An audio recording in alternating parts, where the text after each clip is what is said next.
Friends, എല്ലാവർക്കും നമസ്കാരം. ഇന്നത്തെ വീഡിയോയിലേക്ക് എല്ലാവർക്കും സ്വാഗതം.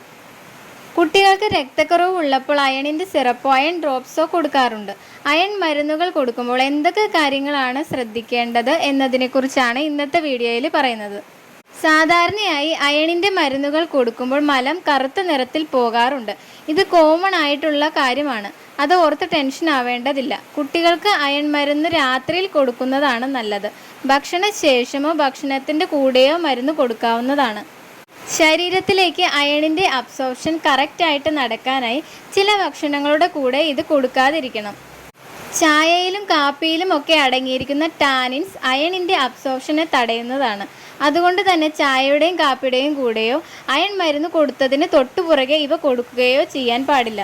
അയൺ മരുന്ന് കൊടുത്തതിന് തൊട്ടുപുറകെ പാലും അതുപോലെ കാൽസ്യം അടങ്ങിയ മറ്റു ഭക്ഷണങ്ങളും കൊടുക്കാതിരിക്കുക. കാരണം കാൽസ്യം ശരീരത്തിലേക്കുള്ള അയണിൻ്റെ അബ്സോർപ്ഷനെ കുറയ്ക്കുന്നതാണ്. അയൺ മരുന്നുകൾക്ക് ഒരു മെറ്റാലിക് ടേസ്റ്റ് ആണ് ഉള്ളത്. അതുകൊണ്ട് തന്നെ ഈ മരുന്നുകൾ കഴിക്കാൻ ഒരു ചെറിയ ബുദ്ധിമുട്ട് ഉണ്ടാകാം. അതിന് പരിഹാരമായി 6 മാസം കഴിഞ്ഞ കുട്ടികളാണെങ്കിൽ മാത്രം അയൺ മരുന്ന് വെള്ളത്തിൽ ചേർത്തോ അതല്ല കുട്ടികൾക്ക് കൊടുക്കുന്ന ഭക്ഷണത്തിൻ്റെയോ കുറുക്കിൻ്റെയോ ഒക്കെ കൂടെ കൊടുക്കുന്നത് മരുന്നിൻ്റെ ടേസ്റ്റ് ഒന്ന് ബാലൻസ് ചെയ്യാൻ സഹായിക്കും. 6 മാസം കഴിഞ്ഞ കുട്ടികൾക്ക് വൈറ്റമിൻ സി അടങ്ങിയ ഓറഞ്ച് ജ്യൂസ്, ലൈം ജ്യൂസൊക്കെ അയൺ മരുന്നിൻ്റെ കൂടെ കൊടുത്താൽ അയണിൻ്റെ അബ്സോർപ്ഷൻ കൂട്ടുന്നതാണ്. കാൽസ്യം സിറപ്പും കുഞ്ഞിന് കൊടുക്കുന്നുണ്ട് എങ്കിൽ അയണും കാൽസ്യവും ഒരുമിച്ച് കൊടുക്കാതിരിക്കുക. കാരണം കാൽസ്യം അയണിൻ്റെ അബ്സോർപ്ഷനെ കുറയ്ക്കുന്നതാണ്. അതുകൊണ്ട് കാൽസ്യം രാവിലെയും അയൺ രാത്രിയിലും കൊടുക്കാൻ ശ്രദ്ധിക്കുക. പിന്നെ ശ്രദ്ധിക്കേണ്ടത് അയൺ മരുന്ന് കുട്ടിക്ക് കൊടുത്ത ശേഷം കുട്ടിയുടെ വായ നന്നായി കഴുകി കളയിപ്പിക്കണം.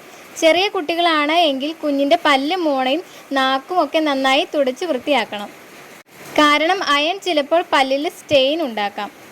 കുട്ടികൾക്ക് അയൺ മരുന്നുകളും ഡ്രോപ്സൊക്കെ കൊടുക്കേണ്ടി വരികയാണ് എങ്കിൽ ഈ കാര്യങ്ങളൊക്കെ ശ്രദ്ധിക്കുക. ഈ വീഡിയോ നിങ്ങൾക്ക് ഉപകാരപ്പെട്ടു എന്ന് കരുതുന്നു. മറ്റൊരു ടോപ്പിക്കുമായി അടുത്ത വീഡിയോയിൽ കാണാം.